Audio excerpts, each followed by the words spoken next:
Welcome to wishful ಅಡುಗೆ ಮನೆ. ಇವತ್ತು ಬಿಸಿಲು ಅಂತ ಸಬ್ಬಕ್ಕಿನ ಪ್ರತಿಭಾ. ಹೌದು ಆಶಾ, ಸಬ್ಬಕ್ಕಿಯಿಂದ ತುಂಬ ಡಿಫ್ರೆಂಟು, ತುಂಬ ಯೂನಿಕ್ ರೆಸಿಪಿನ ಮಾಡ್ತಾ ಇರೋದು. ಸೊ ಸಬ್ಬಕ್ಕಿಯಿಂದ ಸುಮಾರು ರೆಸಿಪಿಗಳನ್ನ ಮಾಡಿರ್ತೀವಿ ಆಶಾ, ಬಟ್ ಇದು ಉತ್ತರ ಕರ್ನಾಟಕ ಮತ್ತು ಮಹಾರಾಷ್ಟ್ರದ್ದು ಸ್ಪೆಷಲ್ ರೆಸಿಪಿ. ಇವನ್ ಫಾಸ್ಟಿಂಗ್ ಕುಕ್ನು ಇದನ್ನು ತಿನ್ಕೋಬಹುದು. ಸೊ ಸಬ್ಬಕ್ಕಿಯಿಂದನೂ ಒಂದು ರೆಸಿಪಿ ಯಾವ ಥರ ಅಂದರೆ, ನೀವು ವರ್ಷಾನುಗಟ್ಟಲೆ ಇಟ್ಟಿದ್ರು ಏನೂ ಆಗಂಗಿಲ್ಲ, ಯಾವಾಗ ಬೇಕು ಅವಾಗ ಇದನ್ನು ಮಾಡ್ಕೊಂಡು ತಿನ್ಕೋಬಹುದು. ಸೊ ಇವಾಗ ಏನು ಮಾಡೋಣ ಅಂದರೆ, ಸಬ್ಬಕ್ಕಿನ ನೋಡಿ, ಇಲ್ಲಿ ನಾನು 1 ಗ್ಲಾಸ್ ಅಷ್ಟು ಸಬ್ಬಕ್ಕಿನ ತಗೊಂಡಿದ್ದೀನಿ. ನೀವು ಯಾವ ಮೆಜರ್ಮೆಂಟ್ ಆದ್ರೂ ತಗೋಬಹುದು, ಮತ್ತೆ ಅಷ್ಟೇ ತಗೋಬೇಕು ಇಷ್ಟೇ ತಗೋಬೇಕಂತೇನಿಲ್ಲ. ಇದಕ್ಕೆ ದಪ್ಪ ಸಬ್ಬಕ್ಕಿನ ಆಗ್ಬೇಕಲ್ಲ? ಹೌದು, ದಪ್ಪ ಸಬ್ಬಕ್ಕಿ ಹಾಕಿದ್ರೆ ಇದು ತುಂಬಾ ಕರೆಕ್ಟ್ ಆಗಿ ಟೆಕ್ಸ್ಚರ್ ಬರುತ್ತೆ, ಮತ್ತೆ ತಿನ್ಬೇಕಾದ್ರೂ ಬಾಯಲ್ಲಿ ಕಟ ಕಟ ಮಾಡಲ್ಲ, ಚೆನ್ನಾಗಿ ನೆಂದಿರುತ್ತಲ್ಲ. ಬಟ್ ಇದನ್ನ ಮಾಡೋ ಪ್ರೋಸೆಸ್ ನೀಟಾಗಿ ನಾವು ಮಾಡ್ಕೋಬೇಕು. ಸೊ ಇವಾಗ ಏನ್ ಮಾಡೋಣ ಅಂದ್ರೆ, ಇದಕ್ಕೆ ನೀರ್ ಹಾಕೊಳ್ಳೋಣ.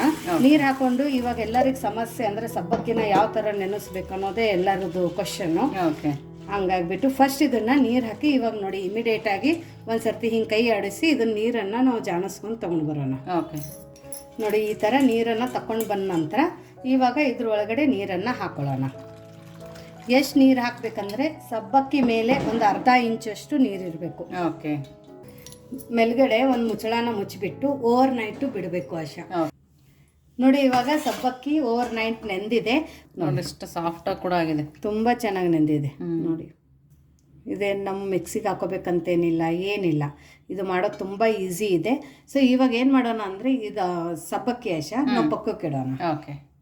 ನೋಡಿ, ಇಲ್ಲಿ ದಪ್ಪ ತಳ ಇರೋ ಪಾತ್ರೆನ ತಗೋಬೇಕು. ಇಲ್ಲಿ ನಾನು ದಪ್ಪ ತಳ ಇರೋ ಕುಕ್ಕರನ್ನು ತಗೊಂಡಿದ್ದೀನಿ. ಇವಾಗ ಯಾವ ಕಪ್ಪಿಂದ ನಾವು ಸಬ್ಬಕ್ಕಿನ ತಗೊಂಡಿದ್ದೀವಿ ಅದೇ ಕಪ್ಪಿಂದ ಇಲ್ಲಿ ನಾವು ನೀರನ್ನು ತಗೋಬೇಕು. ಸೊ ಇಲ್ಲಿ ನಾನು 1 ಕಪ್ಪು ಸಬ್ಬಕ್ಕಿಗೆ 2.5 ಕಪ್ಪದಷ್ಟು ನೀರನ್ನು ಹಾಕೋಬೇಕು. ನೋಡಿ, ಯಾವುದೇ ಬೌಲ್ ಮೆಜರ್ಮೆಂಟ್ ಆಗಿರ್ಬೋದು, ಕಪ್ ಮೆಜರ್ಮೆಂಟ್ ಆಗಿರ್ಬೋದು, ಈ ಥರ ಗ್ಲಾಸ್ ಮೆಜರ್ಮೆಂಟ್ ಆಗಿರ್ಬೋದು, ಅದು ನೀವು ಇದೇ ಸೇಮ್ ಕ್ವಾಂಟಿಟಿಯಲ್ಲಿ ತಗೊಳ್ಳಿ. ಸೊ 1 ಕಪ್ಪಕ್ಕೆ 2.5. ಇವಾಗ ಏನು ಮಾಡೋಣ ಅಂದರೆ, ಇದು ನೀರು ಕುದಿ ಬರೋ ತನಕ ನಾವು ವೇಟ್ ಮಾಡಬೇಕು. ಸೊ ಇದನ್ನು ನೀರನ್ನು ಕುದಿ ಬರೋ ತನಕ ನಾವು ನೆಕ್ಸ್ಟ್ ಏನು ಮಾಡೋದು ಅಂತ ನೋಡೋಣ. ನೋಡಿ, ಇಲ್ಲಿ 3 ಆಲೂಗಡ್ಡೆನ ತಗೊಂಡಿರೋದು. 3 ಆಲೂಗಡ್ಡೆನ ನೀಟಾಗಿ ವಾಶ್ ಮಾಡಿ ತಗೊಂಡಿದ್ದೀನಿ. ಅದ್ರ ಮೇಲೆಗಡೆ ಸಿಪ್ಪೆ ಇದೆ ಅಲ್ಲ ಆಶಾ, ಈ ಸಿಪ್ಪೆನ ತಕ್ಕೋಬೇಕು. ಮತ್ತೆ ಆಲೂಗಡ್ಡೆ ಕಪ್ ಆಗಬಾರ್ದು, ಹಾಗೆ ನಾವು ಇದ್ರದ್ದು ಸಿಪ್ಪೆನ ತಕೊಂಡು ಬರೋಣ. ನೋಡಿ, ಪೀಲ್ ಮಾಡಿರೋದನ್ನ ನಾವೇನು ಮಾಡ್ಬೇಕಂದ್ರೆ, ಈ ಥರ ನೀರಿಗೆ ಹಾಕೊಂಡು ಹೋಗೋಣ ಅಂತೆ, ಆವಾಗ ಕಪ್ ಆಗಂಗಿಲ್ಲ ನಮ್ಮ ಆಲೂಗಡ್ಡೆ. ನೋಡಿ, ಈ ಥರ ನೋಡಿ, 3 ಆಲೂಗಡ್ಡೆನ ಇದೇ ಥರ ಪೀಲ್ ಮಾಡ್ಕೊಂಡು ಬಂದಿರೋದು. ಇವಾಗ ಏನು ಮಾಡೋಣ ಅಂದರೆ ಆಶಾ, ಇದರಲ್ಲಿದ್ದು 1 ಆಲೂಗಡ್ಡೆನ ತೊಗೊಂಡ್ಬಿಟ್ಟು ಇವಾಗ ಇಲ್ಲೊಂದು ಪಾತ್ರೆ ತಗೊಂಡಿರೋದು ಆಶಾ, ಇದ್ರ ಒಳಗಡೆ ನೀರನ್ನು ಹಾಕೊಳ್ಳೋಣ. ಯಾಕಂದರೆ ತುರಿದಿರೋದು ಆಲೂಗಡ್ಡೆ ಕೂಡ ನಮ್ಮದು ಕಪ್ ಆಗಬಾರ್ದು. ಇದಕ್ಕೇನೆ ಒಂದು ಸ್ವಲ್ಪ ಉಪ್ಪನ್ನು ಹಾಕೊಳ್ಳೋಣ, ಅವಾಗ ಆಲೂಗಡ್ಡೆ ಕಪ್ಪಾಗಂಗಿಲ್ಲ, ತುಂಬಾ ಚೆನ್ನಾಗಿ ಬರುತ್ತೆ. ಇವಾಗ ಇಲ್ಲಿ ತುರಿಯೋ ಮನಿನ ತಗೊಂಡಿರೋದು, ಇದು ದಪ್ಪದಿರುತ್ತಲ್ಲ, ದಪ್ಪದ್ದು ತಗೊಂಡ್ಬಿಟ್ಟು ಇದನ್ನ ನಾವು ತುರ್ಕೋಬೇಕು. ಮತ್ತೆ ತುರ್ಕೋಬೇಕಂದ್ರೆ ಮೇಲ್ಗಡೆಯಿಂದ ತೆಳಗಡೆ ಇದೇ ತರ ತಗೋಬೇಕು. ನೋಡಿ, ಈ ತರ. ಅವಾಗ ನಮ್ದೇನು ಇದು ನಾವು ತುರಿದಿರ್ತೀವಲ್ಲ, ಅದು ಎಳೆ ದಪ್ಪ ದಪ್ಪಾಗಿ ಬರುತ್ತೆ ಹಿಂಗೆ. ನೋಡಿ, ಈ ತರ ಚೆನ್ನಾಗಿ ಬರುತ್ತೆ ಎಳೆ. ಸೊ ಎಲ್ಲದನ್ನು ನಾವು ಇದೇ ತರ ತುರ್ಕೊಂಡು ಬರೋಣ. ನೋಡಿ, ಇವಾಗ ಎಲ್ಲ ಆಲೂಗಡ್ಡೆನ ತುರ್ಕೊಂಡ್ ಬಂದಿದೀವಿ. ತುರ್ಕೊಂಡು ನೀರಲ್ಲಿ ಹಾಕೊಂಡು ನೋಡಿ, ಎಷ್ಟು ಬಿಳಿ ಬಿಳಿನೇ ಇದೆ. ಹೌದು, ಅದು ಕರಿ ಎಲ್ಲ ಬಿಟ್ಟಿದೆ ನೋಡ ಆಶಾ, ಅದೆಲ್ಲ ಉಪ್ಪಿಂದ. ಆಮೇಲೆ ಒಂದ್ ಸ್ವಲ್ಪ ಸ್ಟಾರ್ಚಿನೂ ರಿಲೀಸ್ ಆಗುತ್ತೆ ಉಪ್ಪಾಕನ. ಅವಾಗ ನಮ್ದು ಇದೇನು ಆಲೂಗಡ್ಡೆ ಇದೆಲ್ಲ ಅದು ಕರಿ ಆಗಂಗಿಲ್ಲ. 1 ವರ್ಷ ಇಟ್ಟಿದ್ರು ಕರಿ ಅನ್ಸಂಗಿಲ್ಲ ಆಲೂಗಡ್ಡೆ. ಇವಾಗ ಏನ್ ಮಾಡೋಣ ಅಂದ್ರೆ, ನೀರನ್ನ ಜಾನಿಸೋಣ. ಜಾನಿಸ್ಬಿಟ್ಟು ಇಲ್ಲಿ ಇನ್ನೊಂದು ಬೇರೆ ಪಾತ್ರೆಗೆ ಹಾಕೊಳ್ಳೋಣ. ಸೊ ನೀರ್ ಜಾನಿಸಿ ಬೇಗನೆ ಹಾಕೋಬೇಕು, ಯಾಕಂದ್ರೆ ಒಂದ್ಸರ್ತಿ ಅದನ್ನು ವಾಶ್ ಮಾಡಿದ್ರೆ ಚೆನ್ನಾಗಿ ಬಿಳಿ ಬಿಳಿಯಾಗಿ ಆಗುತ್ತೆ.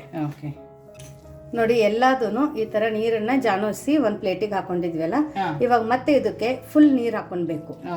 ಚೆನ್ನಾಗಿ ಇದನ್ನ ನೆನಿಬೇಕು ಇದು ಮತ್ತೆ. ನೋಡಿ, ಈ ತರ 1-2 ಸರಿ ವಾಶ್ ಮಾಡಿದ ತರನೂ ಆಗುತ್ತೆ. ಹೌದೌದು. ಸೊ ಇವಾಗ ಇದನ್ನ ನಾವು ಪಕ್ಕಕ್ಕಿಡೋಣ. ಪಕ್ಕಕ್ಕಿಟ್ಟು ನೀರ್ ಬಿಸಿ ಆಗಿದೆ, ಅದರಲ್ಲಿ ಏನ್ ಮಾಡೋದು ಅಂತ ನೋಡೋಣ. ನೋಡಿ, ಆಲೂಗಡ್ಡೆ ತುರಿಯೋ ತನಕ ನೀರು ಕೂಡ ಚೆನ್ನಾಗಿ ಕುದಿ ಬಂದಿದೆ. ಇವಾಗ ರುಚಿಗೆ ಉಪ್ಪನ್ನ ಹಾಕೊಳ್ಳೋಣ. ಉಪ್ಪನ್ನ ಒಂದ್ ಸ್ವಲ್ಪ ಕಡಿಮೆನೆ ಹಾಕೊಳ್ಳಿ, ಯಾಕಂದ್ರೆ ಒಣಗಿದ ನಂತರ ಉಪ್ಪು ಜಾಸ್ತಿ ಆಗುತ್ತೆ. ಮತ್ತೆ ಇಲ್ಲಿ ಉಪವಾಸದ ಉಪ್ಪು ಬೇಕಂದ್ರೆ ನೀವು ಇವಾಗ್ಲೇನೆ ಹಾಕೋಬಹುದು, ಉಪವಾಸಕ್ಕೂ ಈ ರೆಸಿಪಿ ನಡೆಯುತ್ತೆ. ನೋಡಿ, ಇವಾಗ ಕುದಿಯೋ ನೀರಿಗೆ ನಾವು ನೆನ್ಸಿದ್ವಲ್ಲ ಸಬ್ಬಕ್ಕಿ, ಅದನ್ನ ಹಾಕೊಳ್ಳೋಣ. ಫ್ಲೇಮ್ ಅನ್ನ ಲೋ ಫ್ಲೇಮ್ ಅಲ್ಲಿ ಇಟ್ಕೊಂಡಿರೋದು. ಇವಾಗ ನೀರು ಕರೆಕ್ಟಾಗಿ ಹಾಕಿದ್ರಿಂದ ಎಷ್ಟು ಚೆನ್ನಾಗಿ ನೆಂದಿದೆ ನೋಡು ಪ್ರತಿಭಾ. ಹೌದು, ನೋಡಿ ನೋಡಿ ಎಲ್ಲದೂ ಇದೇ ಥರ ಹಾಕೊಳ್ಳೋಣ. ನೋಡಿ ಇವಾಗ ಸಬ್ಬಕ್ಕಿ ಹಾಕಿದ ನಂತರ ಇಮಿಡಿಯೇಟಾಗಿ ಕೈ ಆಡಿಸ್ಬೇಕು. ಓಕೆ. ಸೊ ನೋಡಿ ನೀಟಾಗಿ ಕೈ ಬಿಡದೆ ಥರ ಕೈನ ನಾವು ತಿರುಗಿಸ್ಕೋಬೇಕು. ಓಕೆ. ಸೊ ಒಂದೊಂದು ಸಬ್ಬಕ್ಕಿ ನೀರು ಜಾಸ್ತಿ ತಗೊಳುತ್ತೆ, ಒಂದೊಂದು ಸಬ್ಬಕ್ಕಿ ನೀರನ್ನ ಕಡಿಮೆ ತಗೊಳುತ್ತೆ. ಸೊ ನೀರು ಕಡಿಮೆ ಯಾವಾಗ ತಗೊಳುತ್ತೆ ಅಂದ್ರೆ ನೀವು ಸಬ್ಬಕ್ಕಿ ನೆನೆಸಿದಾಗ ಕೆಳಗಡೆ ಒಂದು ಸ್ವಲ್ಪ ನೀರು ನಿಂತಿರುತ್ತೆ ಅಷ್ಟೇ. ಓಕೆ. ಆ ಟೈಮಲ್ಲಿ ನೀವೇನ್ ಮಾಡ್ಬೇಕಂದ್ರೆ ಇಲ್ಲಿ ನೀರನ್ನ ಒಂದು ಅರ್ಧ ಗ್ಲಾಸ್ ಅಷ್ಟು ಕಡಿಮೆ ಹಾಕ್ಬೇಕು. ಜಾಸ್ತಿ ನೀರಾಕ್ ನೆನ್ಸಿರ್ತಾರಲ್ಲ ಅವಾಗ. ಹೌದು, ಓಕೆ. ಅವಾಗ ತೆಳಗ್ ನೀರ್ ನಿಂತಿರುತ್ತೆ ಒಂದ್ ಸ್ವಲ್ಪ. ಆ ಟೈಮಲ್ಲಿ ಇಲ್ಲೊಂದು ಅರ್ಧ ಗ್ಲಾಸ್ ನೀರನ್ನ ಕಡಿಮೆ ಹಾಕೊಳ್ಳಿ. ಇಲ್ಲ ನಮ್ಗೆ ಇಲ್ಲಿ ಗಟ್ಟಿ ಆಗ್ತಾ ಇದೆ ಅಂದಾಗ ಬಿಸಿ ನೀರು ನೀವು ಅದೇ ಅರ್ಧ ಗ್ಲಾಸ್ ಹಾಕೋಬಹುದು. ಸೊ ನೋಡಿ ಇವಾಗ ಇದನ್ನ ನೀಟಾಗಿ ಈ ತರ ನೋಡಾಶ ಗ್ಲಾಸಿ ಕನ್ಸಿಸ್ಟೆನ್ಸಿಯಲ್ಲಿ ಬರ್ತಾ ಇದೆ. ಹೌದು. ಸೊ ಇವಾಗ ಫ್ಲೇಮ್ ಅನ್ನ ಮೀಡಿಯಂ ಫ್ಲೇಮ್ ಅಲ್ಲಿ ಇಟ್ಕೋಬೇಕು. ಒಂದ್ ಕುದಿ ಬರ್ತಾ ಇದೆ ಇಲ್ಲಿ. ಒಂದ್ ಕುದಿ ಬರೋಕ್ ಸ್ಟಾರ್ಟ್ ಆದಾಗ ಮೀಡಿಯಂ ಫ್ಲೇಮ್ ಅಲ್ಲಿನೇ ಇಟ್ಕೋಬೇಕು. ಇಟ್ಕೊಂಡ್ಬಿಟ್ಟು ಹೌದೌದು ಕೈ ಆಡಿಸ್ತಾ ಇರ್ಬೇಕು. ಇಟ್ಕೊಂಡ್ಬಿಟ್ಟು ಮೀಡಿಯಂ ಫ್ಲೇಮ್ ಅಲ್ಲಿ ಇವಾಗ ಮೇಲ್ಗಡೆ ಒಂದು ಲಿಡ್ ಅನ್ನ ಮುಚ್ಚಿ 1 ನಿಮಿಷ ಬಿಡೋಣ. ಬಟ್ 1 ನಿಮಿಷದಲ್ಲಿ ಮಧ್ಯದಲ್ಲಿ ಕೈ ಆಡಿಸ್ಬೇಕು. ನೋಡಿ 1 ನಿಮಿಷ ಆಗಿದೆ, ಮಧ್ಯದಲ್ಲಿ ಕೈ ಆಡಿಸಿದೀವಿ. ಇವಾಗ ನೋಡಿ ಕಲರು ಫುಲ್ ಸಬ್ಬಕ್ಕಿದ್ದು ಚೇಂಜ್ ಆಗಿದೆ, ನೋಡ್ಬೋದು. ಫುಲ್ ಟ್ರಾನ್ಸ್ಪರೆಂಟ್ ಇದೆ, ಪರ್ಫೆಕ್ಟ್ ಟೆಕ್ಸ್ಚರ್ ಇದೆ. ಬಟ್ ಇದು ಇನ್ನೂ ಕುದಿಬೇಕಾಶ, ಇನ್ನೂ ಕಂಪ್ಲೀಟ್ ಆಗಿ ಕುದ್ದಿಲ್ಲ. ಇದು ಕುದ್ದಿದೆ ಅಂತ ಯಾವಾಗ ಅನ್ಸುತ್ತೆ ಅಂದ್ರೆ ಇದ್ರ ಗಂಜಿ ಬಿಡುತ್ತೆ, ಇನ್ನೊಂದು ಸ್ವಲ್ಪ ಗಟ್ಟಿ ಆಗುತ್ತೆ. ಇದೇ ತರ ನೀಟಾಗಿ ಕೈ ಆಡಿಸ್ತಾ ನಾವು ಇದನ್ನ ಕುದಿಸ್ಕೊಂಡು ಬರೋಣ. ನೋಡಿ ಇದನ್ನ ಇವಾಗ 80% ಕುದ್ದಿದೆ. ನೋಡಿ ಇಲ್ಲಿ ಗಂಜಿ ಕಂಪ್ಲೀಟ್ ಆಗಿ ಬಿಟ್ಟಿದೆ. ನೋಡಿ ಇಲ್ಲಿ ಬೀಳ್ಬೇಕಾದ್ರೆ ನೀರ್ ಬೀಳ್ತಾ ಇಲ್ಲ ನೋಡಿ, ಗ್ಲಾಸ್ ತರ ಬೀಳ್ತೈತೆ. ಹೌದು, ನೋಡಿ ಗಟ್ಟಿ ತರ. ಸೊ ಇವಾಗ ಏನ್ ಮಾಡೋಣ, ಫ್ಲೇಮ್ ಅನ್ನ ಲೋ ಫ್ಲೇಮ್ ಅಲ್ಲಿನೇ ಇಟ್ಕೊಳ್ಳೋಣ. ಆಲೂಗಡ್ಡೆಯನ್ನು ತುರ್ಕೊಂಡು ಇಟ್ಕೊಂಡಿದ್ವಲ್ಲ, ಅದ್ರ ಒಳಗಡೆ ಅದು ನೀರನ್ನ ಚೆನ್ನಾಗಿ 2 ಕೈಯಿಂದ ಹಿಂಡ್ಕೊಂಡಿರೋದು. ಸ್ವಲ್ಪನೂ ನೀರಿರಬಾರ್ದು, ಇಲ್ಲಾಂದ್ರೆ ಮತ್ತೆ ನೀರಿನ ಅಂಶ ಜಾಸ್ತಿ ಆಗುತ್ತೆ. ಸೊ ಚೆನ್ನಾಗಿ 2 ಕೈಯಿಂದ ಹಿಂಡ್ಕೊಂಡ್ಬಿಟ್ಟು ಹಾಕೊಂಡಿರೋದು. ನೋಡಿ ಎಷ್ಟು ಸಾಧ್ಯ ಅಷ್ಟು ಚೆನ್ನಾಗಿ ಹಿಂಡ್ಕೊಳ್ಳಿ. ನೋಡಿ ಆಲೂಗಡ್ಡೆ ಕೂಡ ಅಷ್ಟೇ ಬಿಳಿ ಇದೆ ನೋಡಶ, ಎಲ್ಲಿ ಕರಿಯಾಗಿಲ್ಲ ಏನಿಲ್ಲ. ನೀರಲ್ಲಿ 4 ಸಲ ತೊಳೆದಿದೀವಲ್ಲ. ಹೌದೌದು. ನೋಡಿ ಇವಾಗ ಇದನ್ನ ಚೆನ್ನಾಗಿ ಕೈ ಆಡಿಸ್ಕೊಳ್ಳೋಣ. ಫ್ಲೇಮ್ ಅನ್ನ ಲೋ ಫ್ಲೇಮ್ ಅಲ್ಲಿನೇ ಇದೆ. ಯಾವ ಮಸಾಲ ಬೇಡ, ಏನು ಬೇಡ ಪ್ರತಿಭಾ, ಏನು ಬೇಕಾಗಿಲ್ಲ. ಹೋಗುತ್ತೆ. ನೀರು, ಆಲೂಗಡ್ಡೆ, ಸಬ್ಬಕ್ಕಿ, ಉಪ್ಪು ಇದ್ರೆ ಸಾಕು, ನಮ್ಮ ರೆಸಿಪಿ ರೆಡಿ. ನೀವು ಬೇಕಂದ್ರೆ ಇದಕ್ಕೆ ಚಿಲ್ಲಿ ಫ್ಲೇಕ್ಸ್ ಆಗಲಿ, ಜೀರಿಗೆ ಆಗಲಿ, ಉಪವಾಸಕ್ಕೆ ತಿನ್ನೋದು ನೀವು ಹಾಕೋಬಹುದು. ಇದನ್ನ ತಳ ಹತ್ತಬಾರ್ದು, ಆ ಥರ ಇದನ್ನ ನಾವು ತಿರುಗಿಸ್ಕೋಬೇಕು. ಫ್ಲೇಮನ್ನ ಮಾತ್ರ ಲೋ ಫ್ಲೇಮಲ್ಲಿನೇ ಇಟ್ಕೊಳ್ಳಿ, ಹೈ ಫ್ಲೇಮನ್ನ ಇಟ್ಕೋಬೇಡಿ. ಯಾಕಂದ್ರೆ ಆಲೂಗಡ್ಡೆ ಹಾಕಿದ ನಂತರ ಒಂದು 2 ನಿಮಿಷ ಇದನ್ನ ನಾವು ಲೋ ಫ್ಲೇಮಲ್ಲಿ ಕುದಿಸ್ಕೋಬೇಕು. ಸೊ ಇಲ್ಲ ಮತ್ತೆ ಅದ್ರ ಫ್ಲೇವರ್ ಹೋಗ್ಬಿಡುತ್ತೆ ಆಶಾ, ಚೆನ್ನಾಗ್ ಅನ್ಸಲ್ಲ. ಹಂಗಾಗಿ ಲೋ ಫ್ಲೇಮಲ್ಲಿ ಬರೀ 2 ನಿಮಿಷ ನಾವು ಇದನ್ನ ಕುದಿಸ್ಕೋಬೇಕು.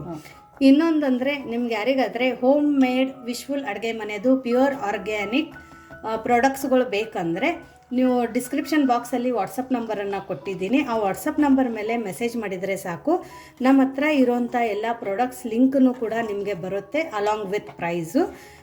ಅದು ಏನಂದರೆ ಉತ್ತರ ಕರ್ನಾಟಕದ ಮಸಾಲೆ ಖಾರ ಇರ್ಬೋದು, ಉತ್ತರ ಕರ್ನಾಟಕದ ಸ್ಪೆಷಲ್ ಶೇಂಗಾ ಹಿಂಡಿ ಇರ್ಬೋದು, ಹಾಸನು ಬೆಂಗಳೂರು ಸೈಡದ್ದು ಪ್ಯೂರ್ ಸಾಂಬಾರ್ ಪೌಡರ್ ಇರ್ಬೋದು, ಅಥವಾ ಸ್ನ್ಯಾಕ್ಸ್ ಐಟಮ್ಸ್ ಉತ್ತರ ಕರ್ನಾಟಕದ್ದು ಯಾವುದಾದ್ರೆ ನಿಮಗೆ ಸ್ನ್ಯಾಕ್ಸ್ ಐಟಮ್ಸ್ ಬೇಕಂದ್ರೂ ಕೂಡ ಅವೈಲೇಬಲ್ ಇದ್ದಾವೆ. ಸೊ ನಿಮ್ಗೆ ಯಾರಿಗಾದ್ರೆ ಬೇಕಂದರೆ ಅಲ್ಲಿ ನೀವು ವಾಟ್ಸಪ್ ನಂಬರ್ಗೆ ಮೆಸೇಜ್ ಹಾಕಿ. ನೋಡಿ ಇವಾಗ ಇದು 2 ನಿಮಿಷ ಆಗಿದೆ ಆಶಾ. ಫ್ಲೇಮನ್ನು ಆಫ್ ಮಾಡ್ಕೊಳ್ಳೋಣ. ಆಫ್ ಮಾಡಿಕೊಂಡು ಇದನ್ನ ಪಕ್ಕಕ್ಕೆ ಇಡೋಣ. ಒಂದು 2 ನಿಮಿಷ ಆಗಬೇಕು, ಯಾಕಂದ್ರೆ ತುಂಬಾ ಬಿಸಿ ಇದ್ರಲ್ಲಿ ನಾವು ಮಾಡೋಕ್ಕಾಗಂಗಿಲ್ಲ. ಸ್ವಲ್ಪ ಬರೀ ಒಂದು 2 ನಿಮಿಷ. ತುಂಬಾ ಗಟ್ಟಿನೂ ಆಗ್ಬಿಡುತ್ತೆ ಸುಮಾರು ಹೊತ್ತು ಬಿಟ್ರೆ. ಹಂಗಾಗಿ ನೋಡಿ ಇಲ್ಲಿ ಒಂದು ನಾನು ತೆಳಗಡೆ ಬಾಣಲಿನ ತಗೊಂಡು ಒಳಗಡೆ ಒಂದು ಫ್ರೆಶ್ ಆಗಿರುವಂಥದ್ದು ಒಂದು ಹೊಸದೊಂದು ಕವರನ್ನು ತಗೊಂಡಿದ್ದೀನಿ. ಈ ಕವರ್ ಒಳಗಡೆ ಇವಾಗ ನಾವು ಸಬ್ಬಕ್ಕಿದೇನು ಕುದಿಸ್ಕೊಂಡು ಇಟ್ಕೊಂಡಿದ್ವಲ್ಲ ಆಶಾ, ಇದು 2 ನಿಮಿಷ ಆಗಿದೆ. ಸೊ ಇದನ್ನ ಬ್ಯಾಟರನ್ನ ಇದ್ರ ಒಳಗಡೆ ಹಾಕೊಳ್ಳೋಣ. ಈ ಕವರ್ ಒಳಗಡೆ ಯಾವುದೇ ತರ ಮಣಿ ಬೇಕು ನಾವು ಈ ಹಪ್ಪಳ ಮಾಡೋಕ್ಕಂತ ಏನಿಲ್ಲ, ಪ್ಲಾಸ್ಟಿಕ್ ಕವರ್ ಇದ್ರೂ ಸಾಕು ಆಗುತ್ತೆ. ಹಾಲಿನ ಪ್ಯಾಕೆಟ್ ತಗೋಬಹುದು, ಅದನ್ನು ತಗೋಬಹುದು, ಅಥವಾ ಇದ್ರದ್ದು ಇರುತ್ತಲ್ಲ ಉಪ್ಪಿಂದು ಅದನ್ನು ತಗೋಬಹುದು.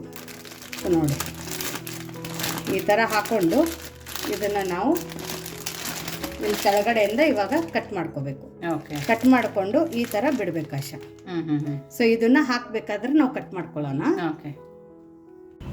ನೋಡಿ ಇವಾಗ ಹಾಕೋಬೇಕಾದ್ರೆ ಇಲ್ಲಿ ಇದರಿಂದ ಕಟ್ ಮಾಡ್ಕೊಳ್ಳೋಣ, ಸಿಸರಿಂದ ಆಶಾ. ಓಕೆ. ನಿಮ್ಗೆ ಎಷ್ಟು ದಪ್ಪ ಬೇಕು, ಎಷ್ಟು ಸಣ್ಣ ಬೇಕು ಅಷ್ಟು ಕಟ್ ಮಾಡ್ಕೋಬಹುದು. ಆಮೇಲೆ ಪ್ರೆಸ್ ಮಾಡ್ತಾ ನಾವಿಲ್ಲಿ ಈ ತರ ಹಾಕೊಳ್ಳೋದು. ಓಕೆ. ಎಷ್ಟು ಉದ್ದ ಬೇಕೋ ಅಷ್ಟು ಉದ್ದ ಹಾಕೋಬಹುದು. ನೋಡು, ನಾವು ಉದ್ದ ಇದನ್ನ ಮಾಡ್ಕೊಂಡಿದ್ರೆ ಚೆನ್ನಾಗಿ ಬರುತ್ತೆ. ಹೌದು. ನೋಡು, ನಾನೊಂದು ಸ್ವಲ್ಪ ದಪ್ಪನೇ ಹಾಕೋತಾ ಇದ್ದೀನಿ, ಯಾಕಂದ್ರೆ ಇದು ಆರನಾಶ ಸ್ವಲ್ಪ ತಿಳುವಾಗುತ್ತೆ. ಹೌದು. ನಮಗೆ ಈ ತರ ಬೇಡ ಅಂದ್ರೆ ನೀವು ಇದೇ ತರ ಹಿಂಗೆ ಡಾಟ್ ಅಲ್ಲಿ ಕೂಡ ಮಾಡ್ಕೋಬಹುದು, ಸಂಡಿಗೆ ತರ. ನೋಡಿ, ನಿಮ್ಗೆ ಯಾವ ವೆರೈಟಿ ಬೇಕೋ ಆ ವೆರೈಟಿಯಲ್ಲಿ ನೀವು ಇಲ್ಲಿ ಮಾಡ್ಕೋಬಹುದು, ಈ ತರ ಸಂಡಿಗೆ ತರ. ಸೊ ಎಲ್ಲದನ್ನು ನಾವು ಇದೇ ತರ ಹಾಕೊಂಡು ಬರೋಣ ಅಂತ ಆಶಾ. ಓಕೆ. ಸೊ ಇವಾಗ ನಾವು ಈ ಸಬ್ಬಕ್ಕಿದೇನು ನಾವು ಕುರ್ಕುರೆ ಮಾಡ್ಕೊಂಡಿದೀವಲ್ಲ ಆಶಾ, ಇದನ್ನ ನಾವು ಬಿಸಿಲಲ್ಲಿ 2 ದಿವಸ ಒಣಗಿಸ್ಕೊಂಡು ಬರೋಣ ಅಂತ. ಯಾಕಂದ್ರೆ ಎಷ್ಟು ಚೆನ್ನಾಗಿ ಬಿಸಿಲು ತಿನ್ನುತ್ತೆ, ಅಷ್ಟೇ ವರ್ಷ ಇದಕ್ಕೆ ಏನೂ ಆಗಂಗಿಲ್ಲ. ಆಮೇಲೆ ಆಲೂಗಡ್ಡೆನೂ ಕೂಡ ಕಪ್ಪಾಗಂಗಿಲ್ಲ. ಸೊ ಆದಷ್ಟು ಇದನ್ನ ನೀವು ಬಿಸಿಲಲ್ಲಿ ಒಣ ಹಾಕೊಳ್ಳಿ. ನೋಡಿ, ಇಲ್ಲಿ ಆಲೂಗಡ್ಡೆ ಮತ್ತು ಸಬ್ಬಕ್ಕಿದು ಕುರ್ಕುರೆ ರೆಡಿಯಾಗಿದ್ದಾವೆ.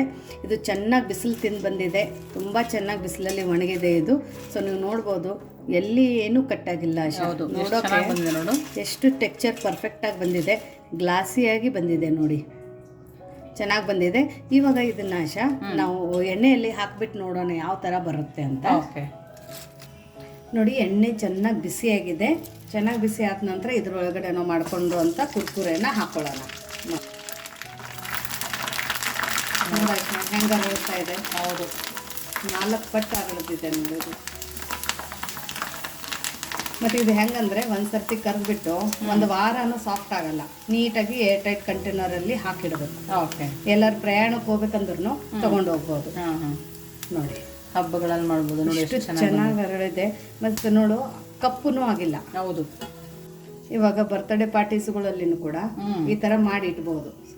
ನೋಡಿ ಎಷ್ಟು ಫಾಸ್ಟಾಗಿ ಅರಳುತ್ತೆ ಅಂದರೆ. ಹೌದು. ಮತ್ತು ಚೆನ್ನಾಗಿ ಒಣಗಿದ್ರೆ ಸಿಡಲ್ಲ ಆಶಾ. ಫೋಟೋ ಕೊಡ್ತೋಗ್ತೀವ, ಇದನ್ನ ಪಟ ಅಂತ ಹಾಕ್ಬಿಡ್ಬೋದು ನೋಡಿ. ಹೌದು, ತುಂಬ ಫಾಸ್ಟಾಗಿ ಕರಿಯುತ್ತೆ. ಎಣ್ಣೆ ಕಾಯಿದ್ರೆ ಸಾಕು, ಚೆನ್ನಾಗಿ ಕರಿಯುತ್ತೆ ನೋಡಿ. ಇದನ್ನ ಇವಾಗ ಕರ್ಕೊಂಡಿದೀವಲ್ಲ, 1 ನಿಮಿಷ ಇದನ್ನ ಆರಕ್ ಬಿಡೋಣ. ಆರದ ನಂತರ ಇಲ್ಲಿ ನಾನು ನಿಮಗೆ ಮುರಿದ್ಬಿಟ್ಟು ತೋರಿಸ್ತೀನಿ ಯಾವ ಥರ ಬಂದಿದೆ ಅಂತ. ನೋಡಿ, ಎಲ್ಲ ಸಬ್ಬಕ್ಕಿ ಕುರ್ಕುರೆನ ಕರ್ಕೊಂಡು ಬಂದಿದ್ದೀವಿ. ಈ ಥರ ಮಾಡಿ ಪಾಪರ್ ಕಾಳು ಯೂಸ್ ಮಾಡಿಲ್ಲ, ಸೋಡಾ ಯೂಸ್ ಮಾಡಿಲ್ಲ, ನಿಂಬೆ ರಸ ಯೂಸ್ ಮಾಡಿಲ್ಲ, ಅಂತೂ ಇಷ್ಟು ಬಿಳಿಯಾಗಿ ಇಷ್ಟು ಚೆನ್ನಾಗಿ ಪರ್ಫೆಕ್ಟಾಗಿ ಬಂದಿದೆ. ಒಳಗಡೆ ಆಲೂಗಡ್ಡೆ ಹಾಕಿದ್ದೀವಿ ಅಂತಲೂ ಗೊತ್ತಾಗ್ತಾ ಇಲ್ಲ, ಬಟ್ ತಿನ್ನಬೇಕಾದ್ರೆ ಫ್ಲೇವರ್ ಮಾತ್ರ ತುಂಬ ಸಖತ್ತಾಗಿ ಕೊಡುತ್ತೆ. ಇಲ್ಲಿ ನೋಡಿ ಎಷ್ಟು ಕ್ರಿಸ್ಪಿಯಾಗಿ ಬಂದಿದೆ ನೋಡಿ, ಅಷ್ಟು ಚೆನ್ನಾಗಾಗಿದೆ. ಇದನ್ನು ತಿನ್ನೋಕ್ಕೂ ಅಷ್ಟೇ ರುಚಿಯಾಗಿ ಬರುತ್ತೆ. ಅದರ ಜೊತೆ ಇಲ್ಲಿ ನೋಡಿ, ಸೈಜ್ ಕೂಡ ಎಷ್ಟು ದೊಡ್ಡದಾಗಿ ಬಂದಿದೆ ನೋಡಿ. ಅಲ್ಲ ಕಡಿದೆ ನೋಡ್ಕೊತೀವ. ಹೌದು ನೋಡಿ, ಇದಕ್ಕೆ ಎಷ್ಟು ದೊಡ್ಡದಾಗಿ ಅರಳಿದೆ ಅಂತ. 1ಕ್ಕೆ 3 ಪಟ್ಟಾಗಿದೆ.